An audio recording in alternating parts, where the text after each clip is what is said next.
Hello, नमस्कार।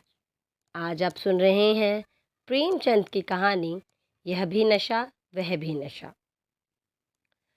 होली के दिन राय साहब पंडित घसीटे लाल की बारहदरी में भंग छन रही थी कि सहसा मालूम हुआ जिलाधीश मिस्टर बुला रहे हैं।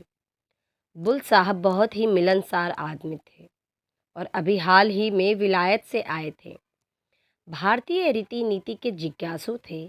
बहुधा मेले ठेलों में जाते थे। शायद इस विषय पर कोई बड़ी किताब लिख रहे थे। उनकी खबर पाती ही यहाँ बड़ी खलबली मच गई। सबके सब नंग धिड़ंग मूसर चंद बने भंग छान रहे थे। कौन जानता था कि इस वक्त साहब आ जाएंगे। फुट से भागे, कोई ऊपर जा छिपा, कोई घर में भागा, पर बेचारे राय साहब जहाँ के तहाँ निश्चल बैठे रह गए। आधा घंटे में तो आप कांख कर उठते थे और घंटे भर में एकदम कदम रखते थे। इस भगदड़ में भागते तो कैसे भागते। जब देखा कि अब प्राण बचने का कोई उपाय नहीं है तो ऐसा मुंह बना लिया मानो वह जानबूझकर इस स्वदेशी ठाठ से साहब का स्वागत करने को बैठे हों। साहब ने बरामदे में आते ही कहा, हेलो राय साहब, आज तो आपका होली है। राय साहब ने हाथ बांधकर कहा, हाँ सरकार, होली है। बुल, खूब लाल रंग खेलता है। राय साहब, हाँ सरकार, आज के दिन की तो यही बहार है।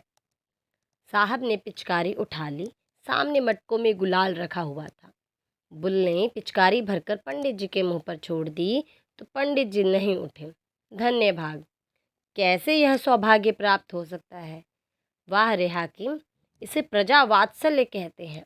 आह, इस वक्त सेठ जोखन राम होते तो दिखा देता कि यहाँ जिला में अफसर इतनी कृपा करते हैं। बताएं आकर कि उन पर किसी गोरे ने पिचकारी छोड़ी है। जिलाधीश का कहना ही क्या। यह पूर्व तपस्या का फल है और कुछ नहीं। कोई पहले 1 सहस्त्र वर्ष तपस्या करे तब यह परम पद पा सकता है। हाथ जोड़कर बोले, धर्म अवतार, आज जीवन सफल हो गया। जब सरकार ने होली खेली है तो मुझे भी हुक्म मिले कि मैं अपने हृदय की अभिलाषा पूरी कर लूं। यह कहकर राय साहब ने गुलाल का एक टीका साहब के माथे पर लगा दिया। बुल, इस बड़े बर्तन में क्या रखा है राय साहब। राय, सरकार, यह भंग है, बहुत विधि पूर्वक बनाई गई है हुजूर। बुल, इसे पीने से क्या होगा। राय, हुजूर की आंखें खुल जाएंगी, बड़ी विलक्षण वस्तु है सरकार। बुल, हम भी पिएगा। राय साहब को जान पड़ा मानो स्वर्ग के द्वार खुल गए हैं और वह पुष्पक विमान पर बैठे ऊपर उड़ा चला जा रहा है। ग्लास तो साहब को देना उचित न था, पर कुल्हड़ में देते तो संकोच होता था। आखिर बहुत ऊंच नीच सोचकर ग्लास में भंग उड़ेली और साहब को दी। साहब पी गए। मारे सुगंध के चित्त प्रसन्न हो गए। दूसरे दिन राय साहब इस मुलाकात का जवाब देने चले। प्रातःकाल ज्योतिषी से मुहूर्त पूछा। पहर रात गए साइत बनती थी, अतएव दिन भर खूब तैयारियां की। ठीक समय पर चले। साहब उस समय भोजन कर रहे थे। खबर पाते ही सलाम दिया। राय साहब अंदर गए तो शराब की दुर्गंध से नाक फटने लगी। बेचारे अंग्रेजी दवा न पीते थे, अपनी उम्र में कभी शराब न छुई थी। जी में आया कि नाक बंद कर ले, मगर डरे कि साहब बुरा न मान जाए। जी मचला रहा था, पर सांस रोके बैठे हुए थे। साहब ने एक चुस्की ली और ग्लास मेज पर रखते हुए बोले, राय साहब, हम कल आपका भंग पी गया, आज आपको हमारा भंग पीना पड़ेगा। आपका भंग बहुत अच्छा था, हम बहुत सा खाना खा गया। राय, हुजूर, हम लोग मदिरा हाथ से भी नहीं छूते, हमारे शास्त्रों में इसके छूना पाप कहा गया है।